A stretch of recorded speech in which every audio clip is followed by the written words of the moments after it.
planet's on fire. It's a real code red. Got us by the balls, we're being slowly bled. All the swollen puppet head propagandized. Big chocolate points, flat outlines. A house full of mirrors, it's a lousy reflection. Run hard left, it's a true direction. Democracy's in trouble, this news isn't fake. Everything we fought for is truly at stake. Border to border, coast to coast, it's time to cue the talent and meet our host. It's a podcast by George.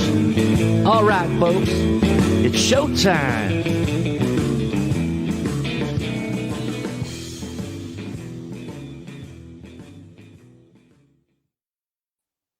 Hello, hi, how are you? And welcome on in to another podcast by George Liveline. Well, this is kind of a bittersweet edition of Podcast by George. I'm really stoked because of our guest, and it's Kevin Gozstola from The Dissenter from Shadowproof. We've had him on before, and I love having Kevin on, but this isn't the kind of news that I would like to be reporting on. And if you're on the extreme left-wing side of the spectrum, you're probably well aware of this, but a lot of people aren't, particularly in the middle and certainly on the right side of the political spectrum as to what's happening with Julian Assange. The United States won its appeal to get him extradited to the United States.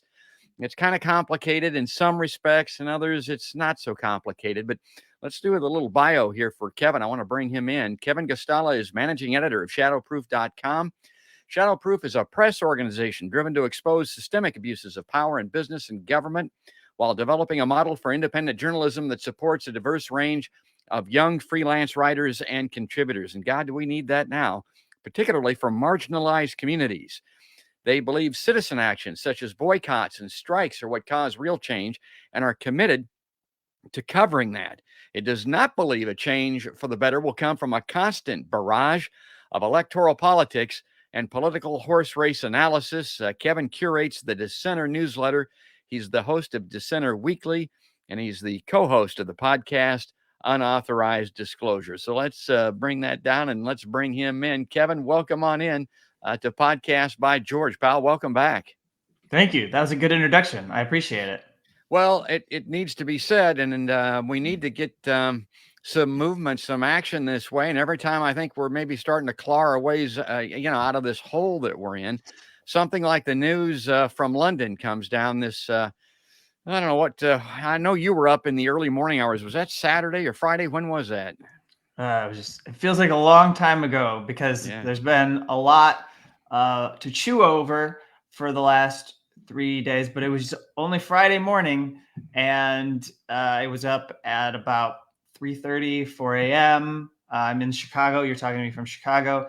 And so it was very early. And then there was really, it was really heavy stuff to get into and consider, because the High Court of Justice really didn't find what the legal team said for Assange to be enough to basically tell the U.S. government no. Yeah, well, let's bring this up on screen. This is an excellent way to get into it and also to showcase a little bit the dissenter. So this is Kevin's writing. Assange plans to appeal High Court decision backing extradition to the United States. Attorneys for WikiLeaks founder Julian Assange plan to appeal the Supreme Court in the United Kingdom after the country's appeals court overturned the decision that blocked the extradition of Assange to the United States. The High Court of Justice was satisfied with diplomatic assurances offered by the U.S. government related to how Assange would be treated in jail or prison. And they stated there is no reason why this court should not accept the assurances as meaning what they say. There's no basis for assuming the USA has not given the assurances in good faith, the High Court also insisted. I guess I would respond to that by saying, except for maybe like the war in Iraq would be an example where those assurances in good faith don't mean dinky do. But more significantly, the High Court remitted the case back to the district court and instructed a district judge at this level to send the request to the Secretary of State and the Home Department for extradition. The Home Department previously allowed the extradition request to be considered by a district court. Okay, let's bring that down and bring Kevin back in. When I heard the news and when I read the dissenter there, Kevin, the thing that struck me first and foremost was I think you even kind of knew this was coming, but maybe the reason we knew this was coming was the only reason that he wasn't extradited was because of this mental health issue and this suicide threat thing. And I didn't think that was going to work long term, and it failed here as far as keeping him in Belmarsh is concerned. Yeah, I mean, there's two ways to approach what you're saying. I mean, on one hand, there is a prior case that had a lot of similarities to this one before the High Court. And in fact, in that case, they ruled differently. And I'm referring to a case involving a hacktivist named Lori Love, who was accused of hacking offenses by the U.S. government, sought an extradition a few years ago from the United Kingdom so that Lori Love could be put on trial in the United States. And the High Court looked at some mental conditions, some physical conditions that Lori deals with, and determined that if Lori was extradited and put in general population, Lori would not be able to adjust to the harsh conditions and would likely be driven either completely mad. It would exacerbate all of the ailments that he suffers from, or he might worse take his own life, or he might be bullied and killed and not be able to deal with that inside of a facility because of some of his mental state. He's on the spectrum, just like Julian Assange was diagnosed with having autistic disorder by the psychologist who treated him in Belmarsh prison. So that's one way to look at it. But then to reinforce what you're saying, I shared your sentiment as well, because when importantly on January 6th, a date that has a lot different meaning for people now, because this is the day when all the right-wingers descended on Capitol Hill.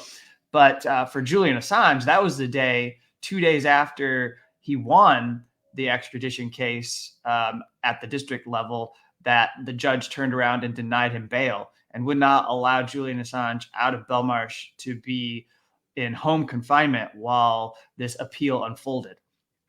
And go ahead. Well, even though he was in the winner's seat, so to speak, he was basically treated like he had lost at the district level. And the judge did a favor to the U.S. government and kept him in prison so that he couldn't be out. And I suppose, the thing that they gain is he's not able to speak out and talk about what he's been going through, and to talk to journalists and media organizations and press freedom organizations and have a break from the arbitrary detention that he'd been going through for the last 10 years. And the isolation that he's felt over the last 2 to 3 years from his family and friends. And so she denied this bail. And that was an immediate signal to me that there was something going on here. I think the reason why it worked out this way, I'm even more convinced now after the High Court decision, that Vanessa Baraitser is a careerist who wanted to avoid the possibility that Julian Assange would be extradited to the United States and then be found dead in a jail or a prison cell. Mm-hmm. And then it would come back and it would reflect poorly on her. Mm-hmm. And so she found a way to uphold almost all of the allegations against him, but also not authorize the extradition request, not grant it. And then it went to the High Court, and she was hoping that the High Court of Justice would bail her out and say in some way that, okay, well, we do understand how you viewed this, but we disagree. We don't think that's the appropriate way to have handled this case. And then to overturn her. And now she's not even at the district court anymore. Now she was promoted to the circuit court. She is a circuit court judge. She was promoted in August. So she's completely moved on from all of this. And there's no way that she'll even be involved with it. She's not going to be signing off on it to send it to the Home Secretary if that were to happen. I started off the podcast by talking about the bittersweet nature of this. Love having you on the show. Very depressed about having to report on this. And the other part about it is it's very bitter to me is that there's such little mainstream media coverage of what's going on with Assange, past, present, and future. They're just not covering it like they should be. I talk on the podcast all the time about these Rosetta Stones, these benchmarks in American history in my lifetime that are so significant. The Iraq War, top of the list, that situation in Afghanistan, what we're doing in Syria, the January 6th insurrection that you mentioned and how that's been covered. Russiagate is another example. And of course, I go all the way back to Watergate, which has a connection to what we're talking about today.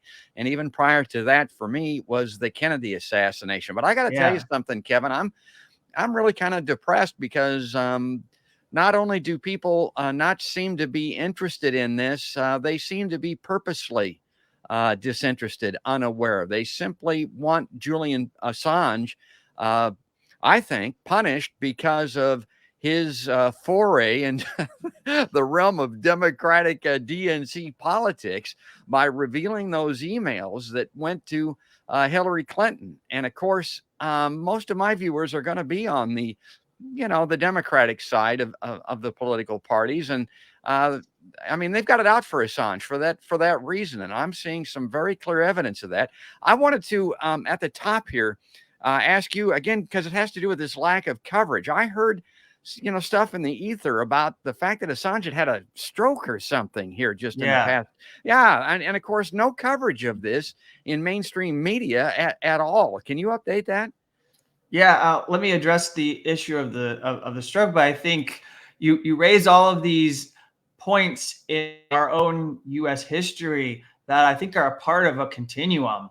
I was able, I made a point of sitting down to watch Oliver Stone's JFK Revisited through the looking glass over the weekend. And, I'm sure we could go off on a total tangent and talk about things related to, this is a documentary that explored the investigation of the assassination and the corruption involved within the people who were tasked with overseeing that investigation, and the CIA involvement and essentially derailing any effort to figure out who really was behind the assassination.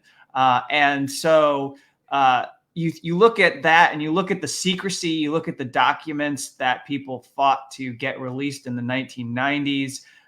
You see that these are issues that are really embedded in our republic, in our democratic republic.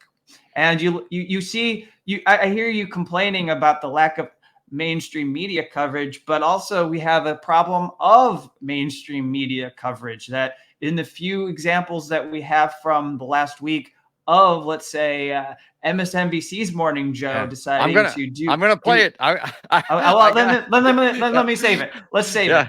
I won't make that point. I'll have a point to make later. But we have the historical example of the Pentagon Papers and forgetting to draw the parallels or refusing to draw the parallels is breeding ignorance among all of us. And I think it's putting us on this path towards something that is really troubling as far as if you support the First Amendment, which I would hope you would if you're an American citizen. And I wish people would recognize what we have, what we were fortunate to have created in this country, despite the history of our country being founded upon slave ownership and other things that were profoundly brutal.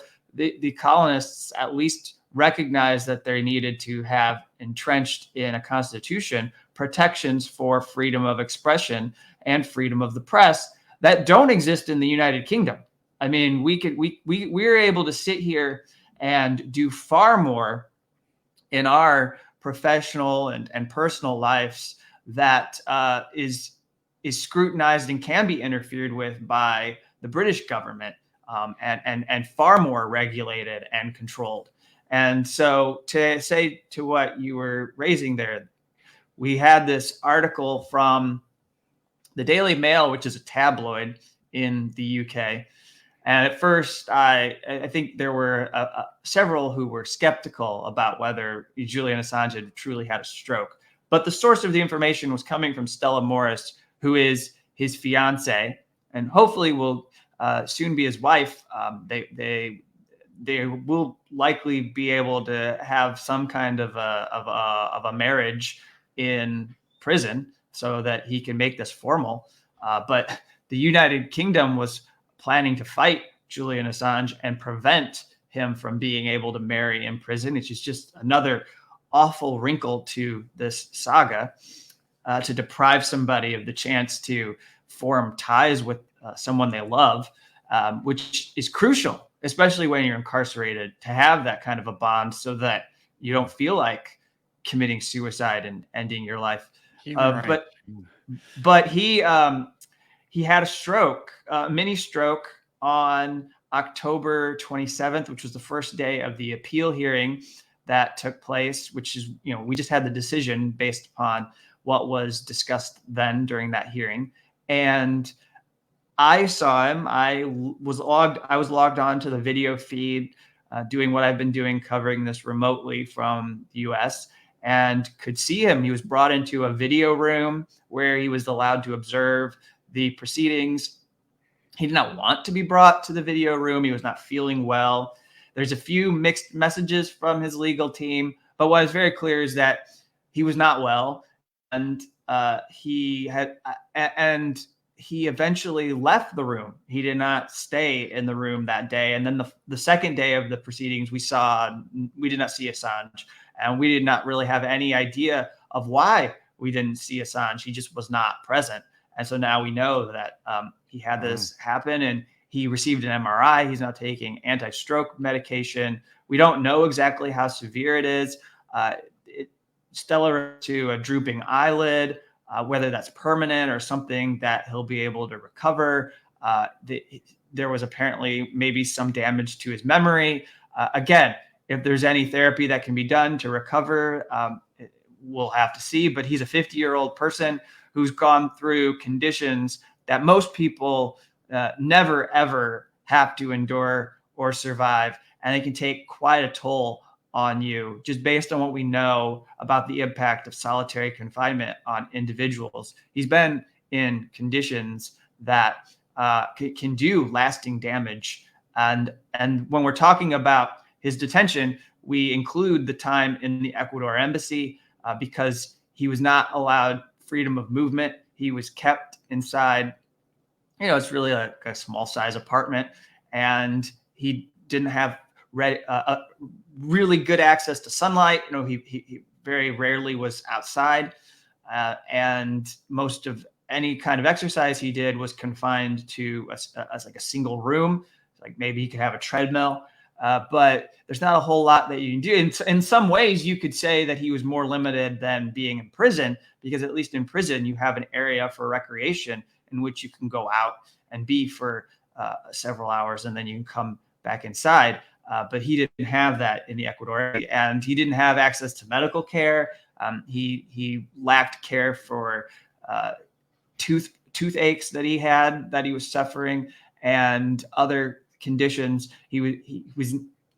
His doctor actually advised him at one point that he should consider leaving the embassy because he needed immediate medical attention, and that it could do profound harm to him. But he was so insistent that he keep resisting the efforts of the UK and the United States and Sweden. And then Ecuador turned on him. He was insistent on continuing to resist these people, that he stayed there and allowed his condition to deteriorate. And that was the other thing that struck me when I saw this latest ruling come down. The net of this is he's still in prison. We're 10 years into this, as Kevin mentioned, starting with that Ecuadorian embassy and now in Belmarsh. And uh, he's becoming an old man, folks. I mean, it is a life sentence. This is the man's life, and it looks like there's going to be no change in this anytime soon. And his health is showing it. Nobody can survive this for as long as he has and not suffer ill effects. And that's what's happening. The United States is basically legally uh, making this a life sentence. And in a lot of ways, it's torturing him. But I've got some things I wanted to bring up here. And one of them has to do with this mainstream media coverage thing. And Kevin kind of previewed this earlier. Uh, MSNBC. I was a Democrat my entire life. I'm hopeful that the Democrats are a little more sensitive to humans' right issues, and particularly champions of journalism. They used to be. That's what I used to think anyway. But of course, that's not the case anymore. And I've got some jaw-dropping video here. A couple of different things. One of them is with this Joe Scarborough on MSNBC.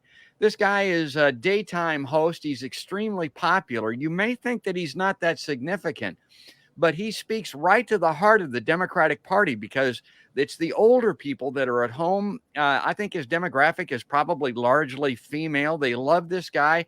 He does the show with his wife. They like that. These talking heads have huge influence. This guy's he's a legit Republican for one thing. He's a former congressman that's a Republican. So here he is. I want to play this clip and then we'll bring Kevin back in and we'll talk about this because, again, this is jaw dropping. Claire McCaskill, there is a lot of smoke surrounding Julian Assange. Of course, there were the charges in Sweden that were subsequently dropped. There is the hacking and his vendetta against Hillary Clinton. There's information that was released that showed military malfeasance by the United States. But, it's so interesting that it used to be the far left who opposed George W. Bush's wars in Afghanistan and Iraq who made this guy a hero under the guise of the First Amendment. And then when he started leaking information against Hillary Clinton, it became the Trump right that suddenly held Julian Assange. But let's just forget the politics of this. As a prosecutor, you're given this case, and you've got a guy who's stolen thousands of documents, pages of highly classified national security documents, released them to the world, and in so doing, put the lives of U.S. troops, of people who were working with the United States, allies, collaborators in war zones, in the gravest of danger.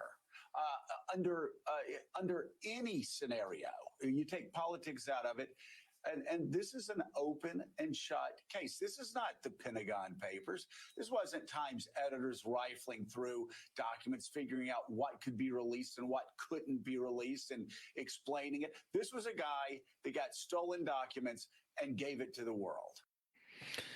Okay, so Kevin, you remember who Joe Isuzu was? Did you ever see those commercials back in the day? That was a guy that couldn't help himself. I mean, he every time he opened his mouth, he told lies, and he had this toothy grin, and it made it a very effective commercial for Isuzu. I mean, it was probably back in the '80s, but I didn't count them up, but there might be half a dozen, maybe a dozen lies just in that segment. And on my podcast, I could change the name of this, the name of my show to Are They Too Dumb or Are They In on It? That famous line out of the movie Casino. And when you look at Scarborough, as long as he's been around and with his background, I don't think he's too dumb. I might be too dumb, but he ain't. That guy knows that he's not telling the truth. And at least a half a dozen things just leap off the page when I see that. Yeah. Are they too dumb or are they in on it? It could be both.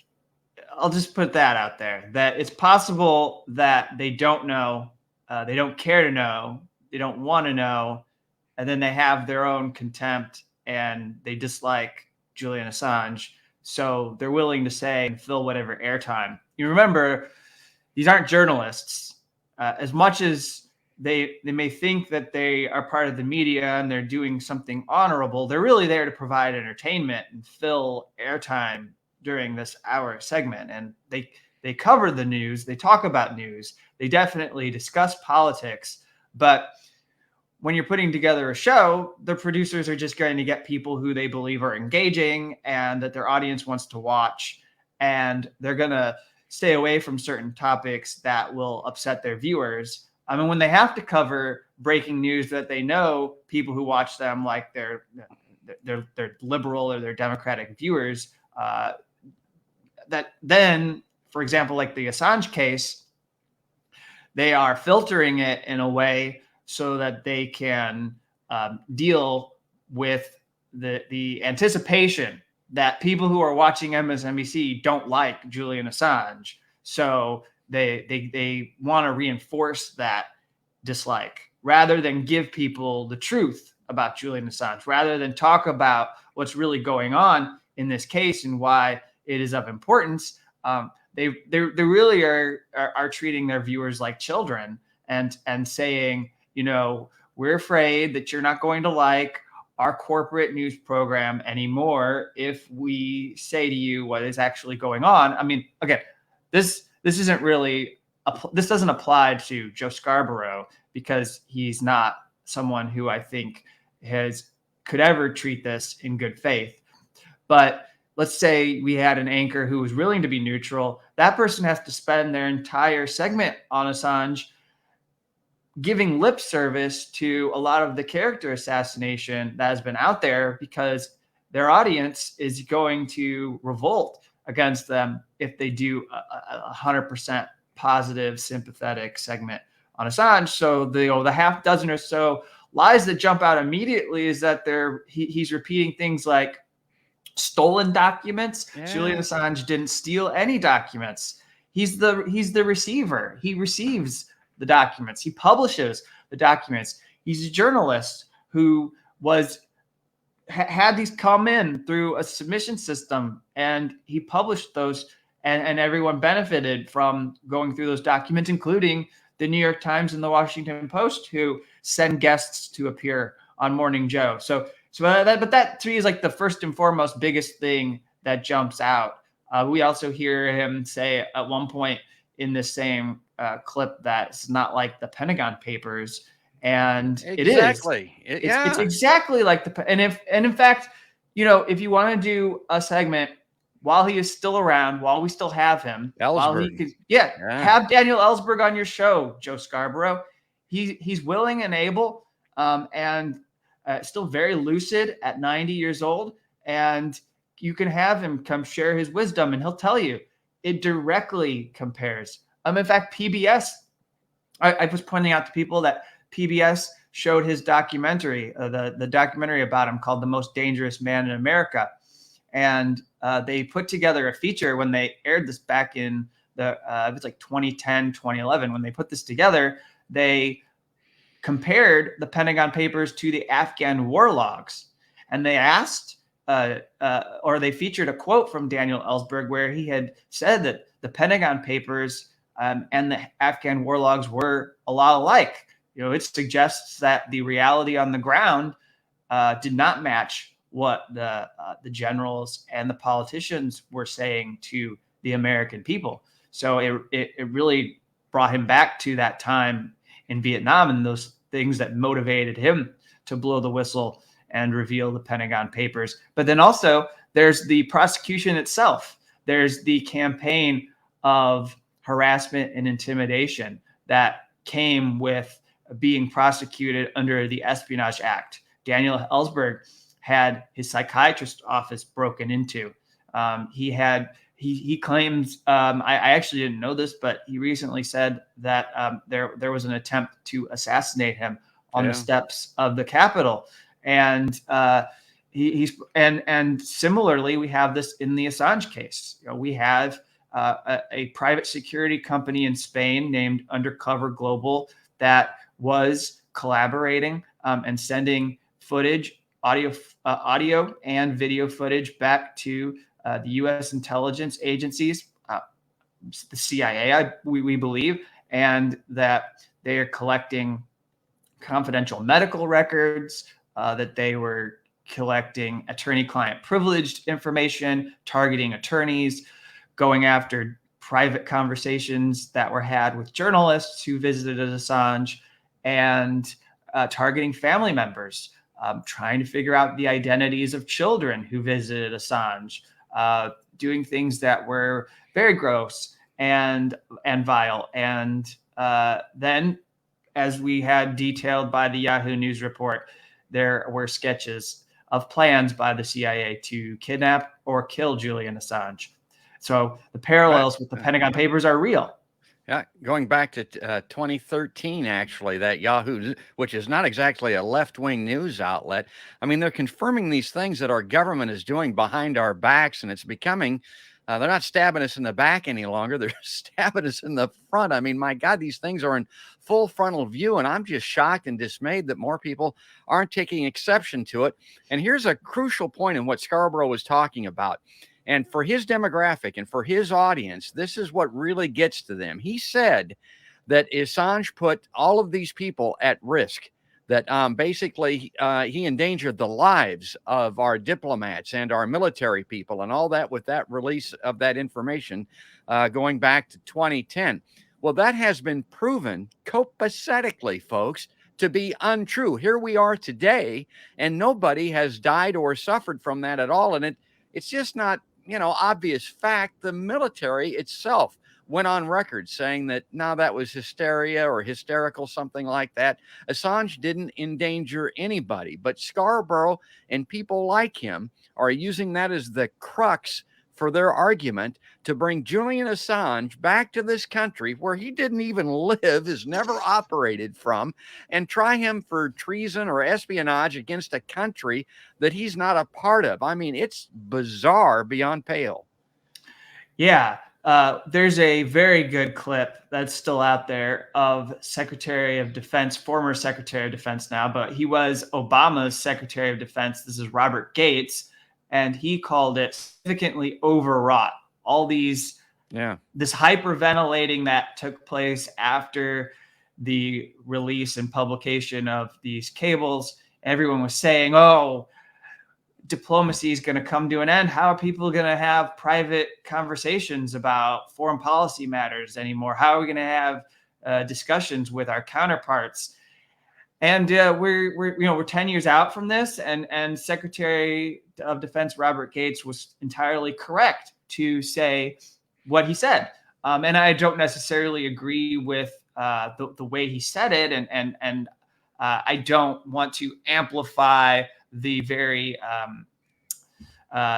arrogance. There was an arrogance to what he was saying, but basically his message to the world was, for those who were panicked, his message was, we are the indispensable nation. People have to deal with the United States and want to deal with the United States. They want things from us. They would like to get benefits. And so they are going to work with us. They might be upset now, but they're going to come back and they are going to have relations with the United States because we are the indispensable nation.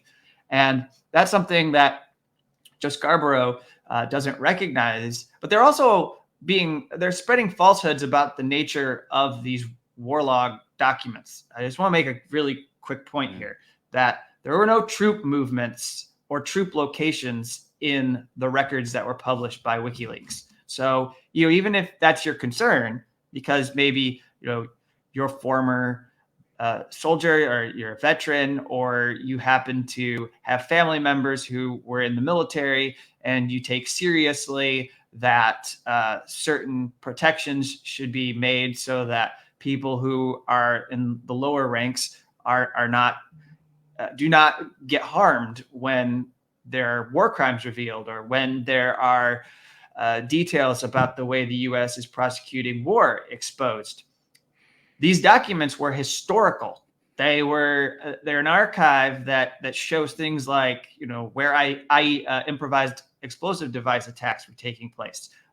They show where allegations of torture and abuse by like the Iraqi police, where that was coming from. If you're talking about Iraq, in Afghanistan, they might point out where certain Taliban attacks had taken place, and they have all kinds of different signifiers for what was going on. But the crucial thing is it's a historical set of documents, and you wouldn't be able to glean any more information if you were the Taliban or if you were in Al Qaeda than you would if you were like logged on to Google Maps, because you would be seeing military bases or names of locations that I imagine you probably could look up online and just know that those bases were there in Afghanistan.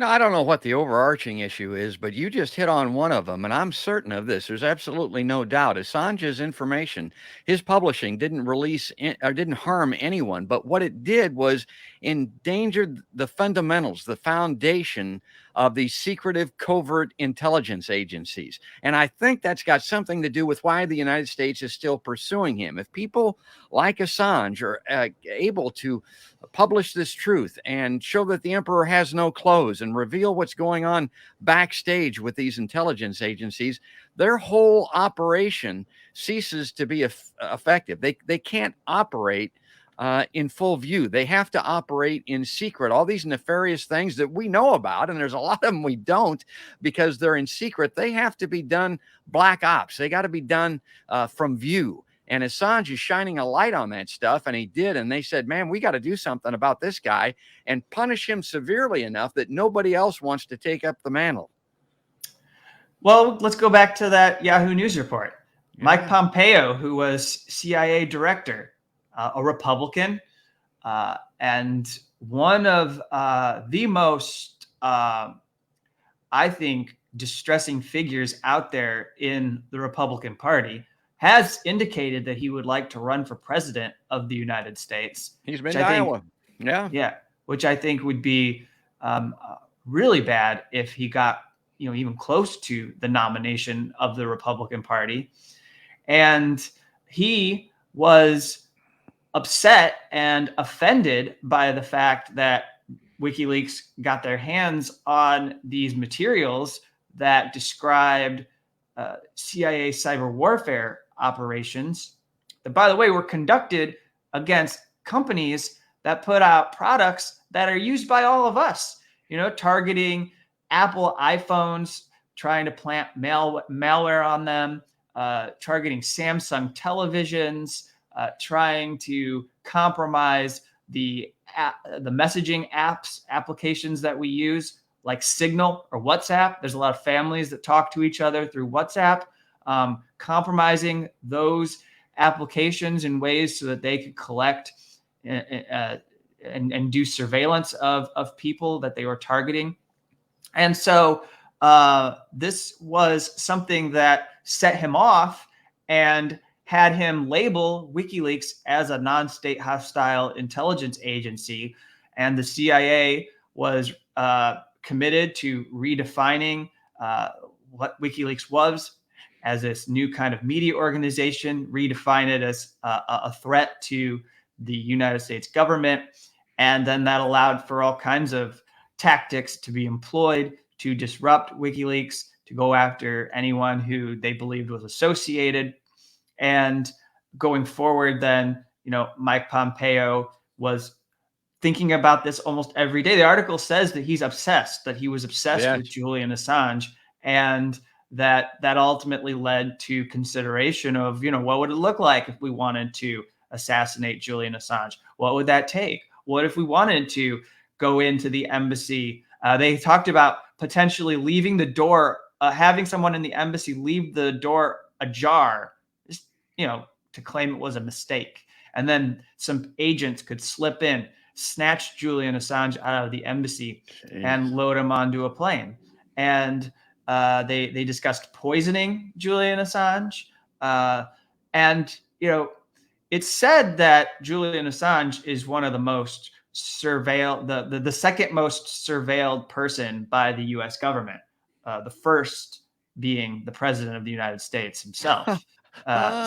So Julian Assange has been under 24/7 surveillance for the last 5 to 7 years, the resources that the British authorities expended on behalf of the US government are substantial.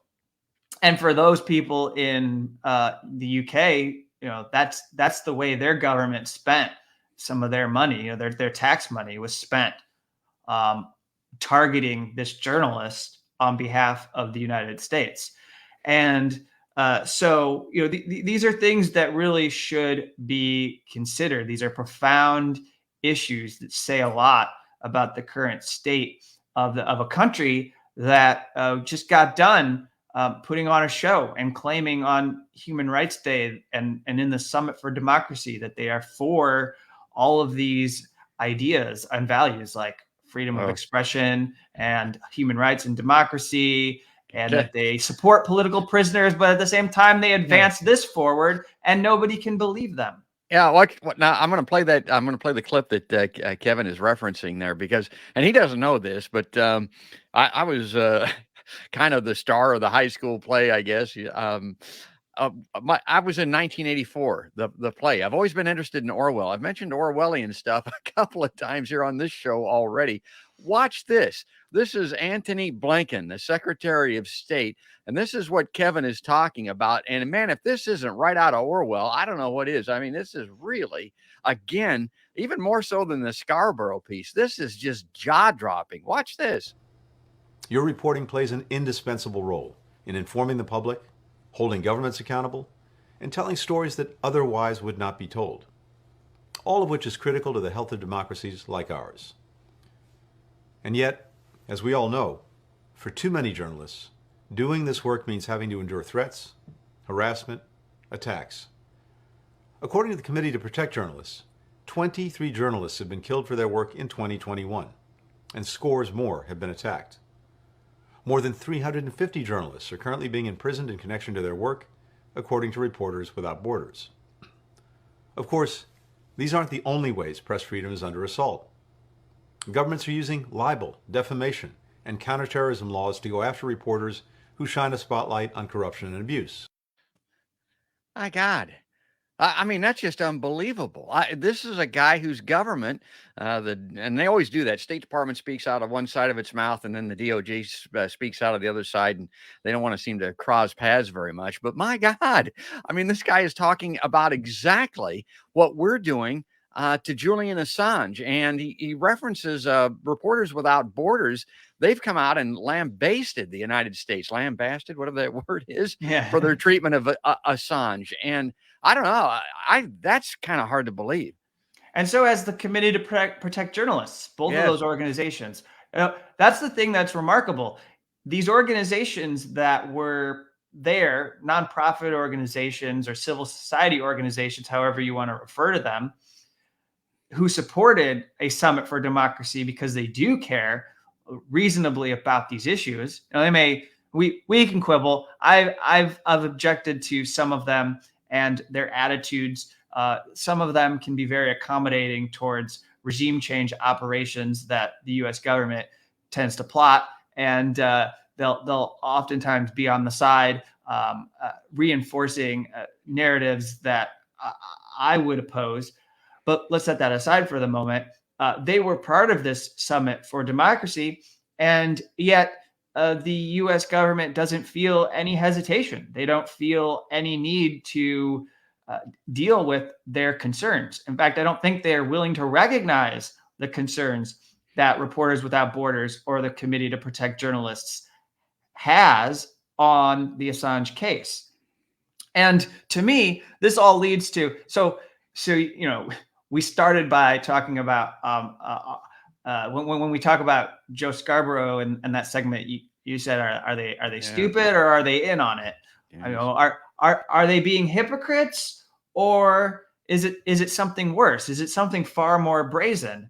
I mean, it seems like they're just being hypocrites. It's possible that they are just being inconsistent, but it's also possible that they know exactly what they're doing within the State Department, and that they know that there's going to be people who get angry at them since the Assange case is unfolding. I mean, it's not like they haven't heard a lot of pushback, and they're getting it from arenas that do not reflect well on the United States, because when in the game of foreign policy, you're getting it from parts of the world that the US is trying to convince everyone is authoritarian and are enemies of democracy.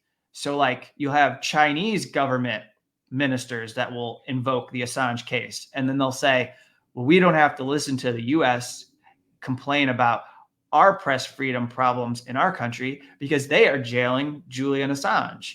And then you'll hear from, like, there's a really amazing clip of the leader of Azerbaijan, which is a clearly an authoritarian regime, and nobody would defend what he's done to crack down on people. But he's interviewed by a BBC I've news seen that. person, Yeah. and he says, don't come at me and talk to me about these issues. You are jailing Julian Assange right now as we speak. And so we do not have any legitimacy to tell people how they should run their countries while we are prosecuting Julian Assange. It's pretty plain. It's really not that difficult to disentangle. So then what exactly is this if it's not hypocrisy? To me, I think they are saying clearly that Julian Assange does not have human rights or does not deserve human rights. And so he's to be excluded from these conversations that they have at summits for democracy. They're saying he's not a journalist. He does not have press freedom. So all these things that are being said by the Reporters Without Borders or Committee to Protect Journalists can be ignored. Amnesty International is complaining. They're saying the High Court of Justice is wrong to take diplomatic assurances seriously. Then they go down the list of all these different reasons of why you shouldn't trust the U.S. government.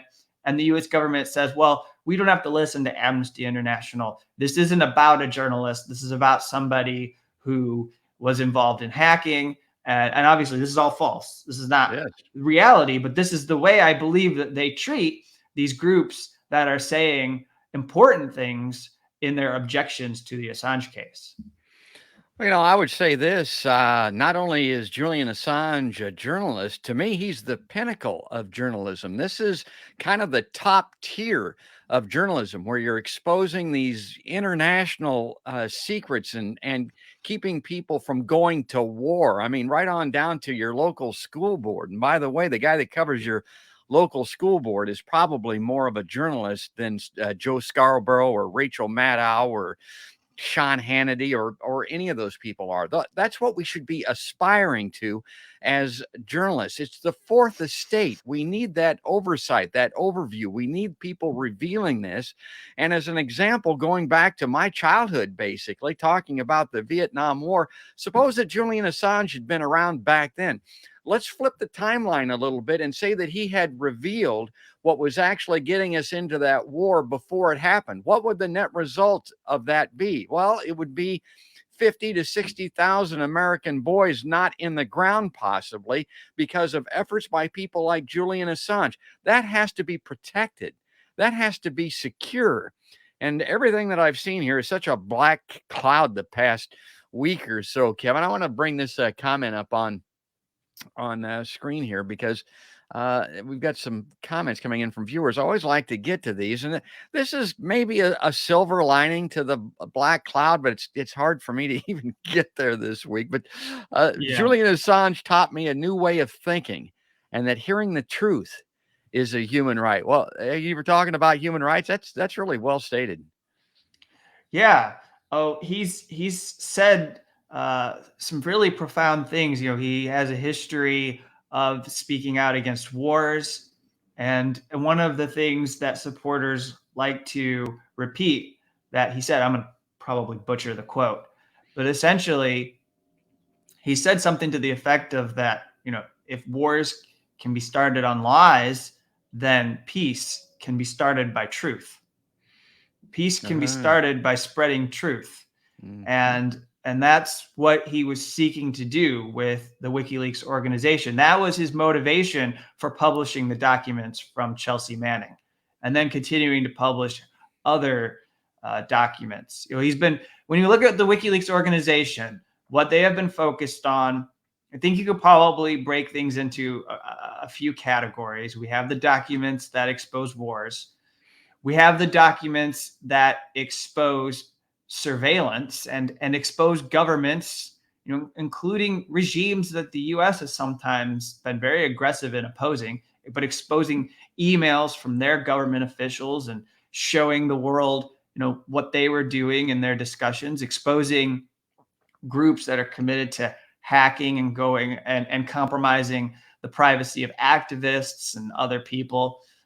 They've been committed to covering these transnational secret agreements like the TPP, the Trans-Pacific Partnership, and the way that you're losing your rights to corporations who are deciding that they are more sovereign than you, that their interests are more important than those of citizens around the world as they align and work with governments, not just the US, but let's say European powers, to create kind of like cartel-like arrangements that will protect their profits. And he exposed that. And I think, it was part of that groundswell that derailed the Trans-Pacific Partnership from being implemented. Even though this was deep into, him being in the Ecuador embassy when this comes out. And I think empowering, we had to recognize what he's done for African countries that are oftentimes overlooked and ignored entirely when we talk about global issues. WikiLeaks' origin goes back to revelations about Kenya. And the cables themselves go back to showing people in the Northern African and Middle Eastern countries what many of their leaders had been doing to them for 20, 30, if not 40 years. And you saw many of those governments were toppled by these uprisings. And yes, there are very, very mixed results. And as we look forward, I don't know, maybe a handful of those countries are actually truly better off since those revelations. But the more critical thing is not what has gone wrong in the last decade, but the possibility that Julian Assange created for people to rise up and take control, something they didn't have. They were systematically oppressed, and the U.S. government knew very well that they were complicit. They were involved in the torture in Egypt. They knew what Tunisia was doing. They were aware of what was going on in Algeria, in Yemen, in these other countries, and they were letting it continue because it was more important to have these relationships with the monarchs or the oligarchic dictators that they were working with, rather than to push for these human rights that we hear as in slogans. And they very much cheapen buzzwords. I mean, there's something else I'll add quickly here, which is that I shared a video of Antony Blinken, of him talking about political prisoners. That one is even more Orwellian and eerie than the video that you showed about journalism, because he was very directly, even more specifically, talking about what applies to Julian Assange. And in this, he says words like sham trials, climates of fear. He even says Orwellian legal systems in introducing this panel of about political prisoners. And you go, what? Yes. What? How do you say this with a straight face and not recognize that the U.S. has its political prisoners? And he acts throughout this. He's not just talking about journalists; he's talking about political prisoners in general, and which Julian Assange is one. But you act like the U.S. government doesn't have people in prison on political crimes, which is a total myth. It's very much a delusional thing to believe that the U.S. doesn't jail people or imprison people for their politics. We had Stephen Donziger, who was in prison I would group that in with this case around Julian Assange. We have people who have fought against the potential pollution and degradation of the environment because of pipelines in Minnesota and North Dakota and the destruction of indigenous land, who have challenged that construction and have been hit with very serious felony charges or terrorism-like charges and are doing time in prison for their protest. And there are other examples we could raise. So clearly, and then people will be reminded of very well-renowned political prisoners who have been cause celebs for the last decades, like Leonard Peltier and others who there's been really fierce demands for mercy and clemency for them for a long time. And yet the U.S. deploys people like Anthony Blinken, who behaves like the U.S. doesn't have political prisoners. Like that's only a thing in Russia or China or Iran. Right. Only there do they have political prisoners. And I've got that clip, but we're running out of time. Kevin, very, very generous with his time. And I just wanted to say this. To me, Julian Assange, and I've always thought that he's a political prisoner, not a criminal prisoner. He's not being held for those reasons. It's a pretty simple timeline in some respects. In 2010, that Apache helicopter video, I mean, that showed the asses of the Bush administration. I mean, they wanted him. And then it rolled over into the Obama years in 2013. They wanted to get Julian Assange, and that was revealed by that Yahoo News reporting that goes all the way back to the year 2013 under Obama. And of course, you look at it now today, and you think, well, why would Biden still be wanting to extradite and get Assange? Well, in 2016. They blame Assange for the release of these emails from the DNC that resulted in 3 members of the Democratic National Committee resigning in shame. And Hillary Clinton is well known for blaming WikiLeaks and Jim Comey for her loss in 2016. So that's the political prisoner part of it. He's being held, I think, there by the Biden administration now, largely because of what he did to Hillary Clinton's 2016 campaign, the incoming from Donald Trump, who defeated her. And they're wanting to get their pound of flesh, I think, still until this day. Well, and like I mentioned, we're running out of time.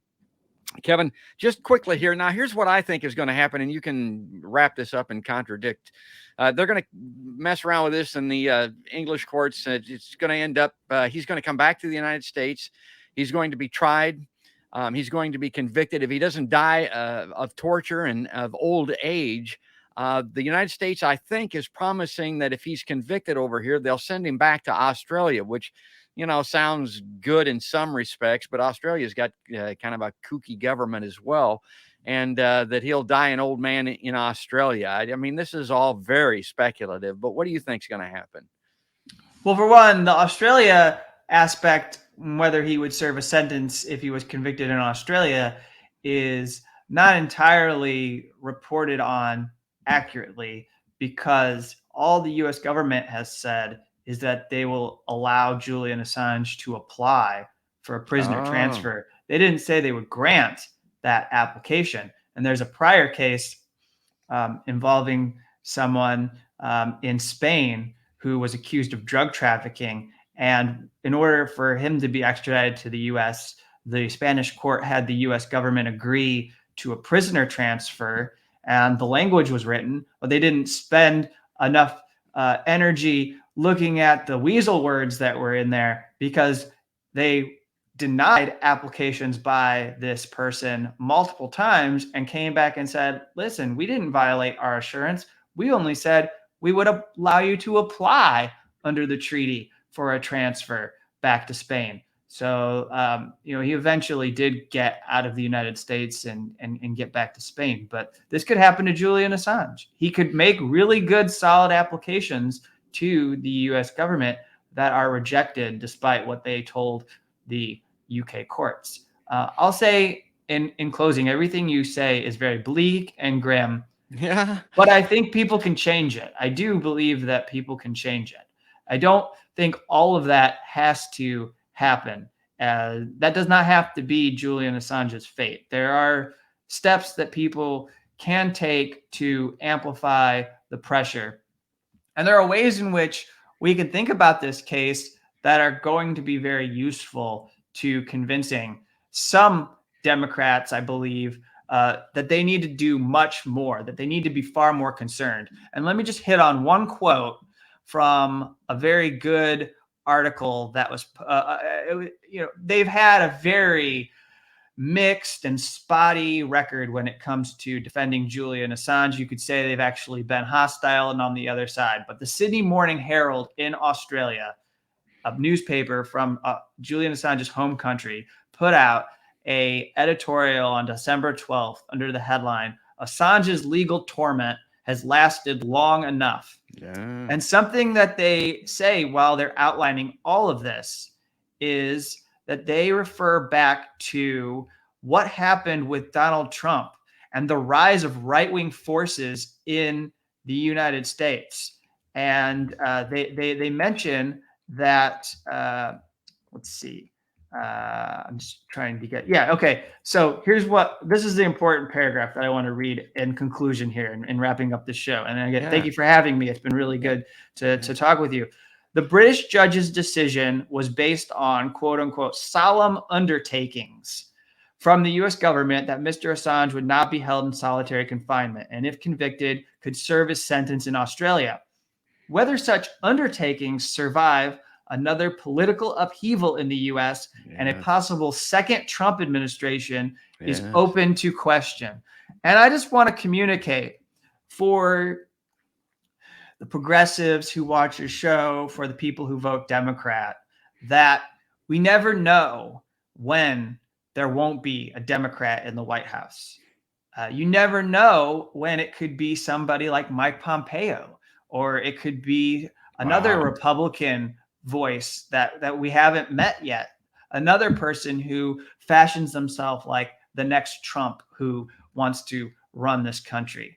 And we don't know who that's going to be. And we don't know what's going to produce the conditions that leads to their election. But we know that the Democrats have failed us multiple times in the last 20 years in being able to challenge and beat back right-wing forces that needed to be challenged, that they just were inadequate in their ability to face them down and protect people from being harmed.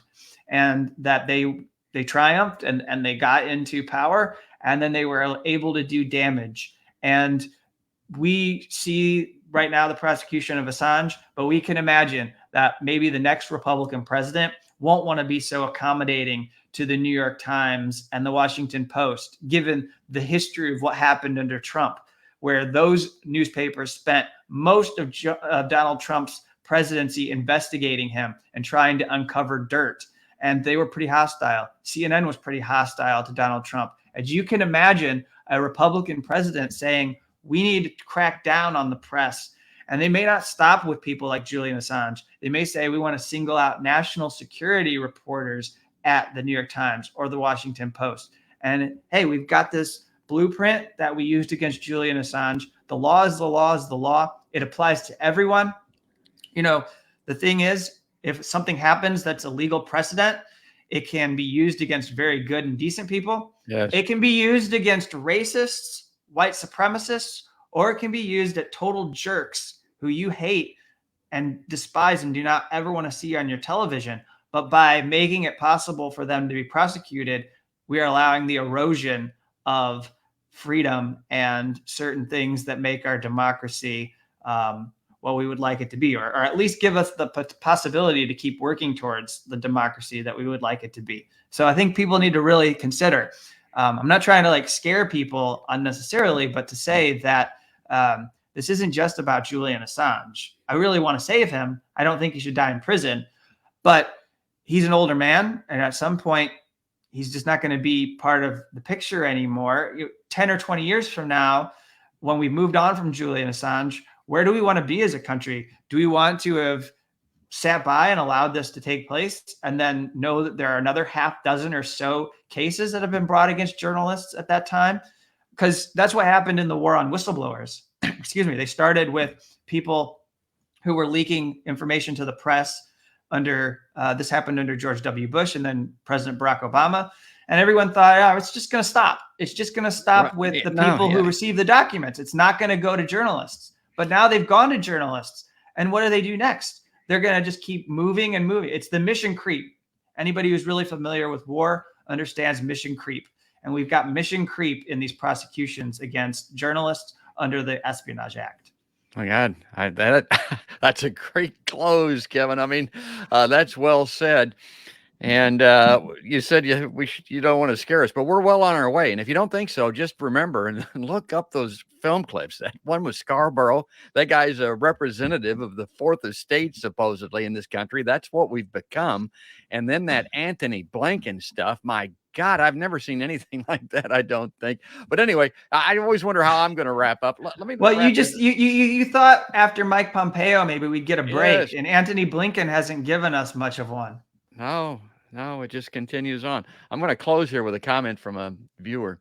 This is from Mary Cox. I think Kevin will agree with this. Mary says, if you love others, you hate injustice. And that's quoting the great Dr. Cornel West, of course. Yeah, that's a great close. That's a nice way to end this particular show. Folks, we've been visiting with Kevin Gozstola. He's the managing editor of shadowproof.com. And he is the curator of the Dissenter newsletter on the lower thirds on the chyrons that I've had up during the show. You've seen the web addresses for those. He's the host of the Dissenter Weekly and the podcast Unauthorized Disclosure. Kevin, as always, pal, go get them.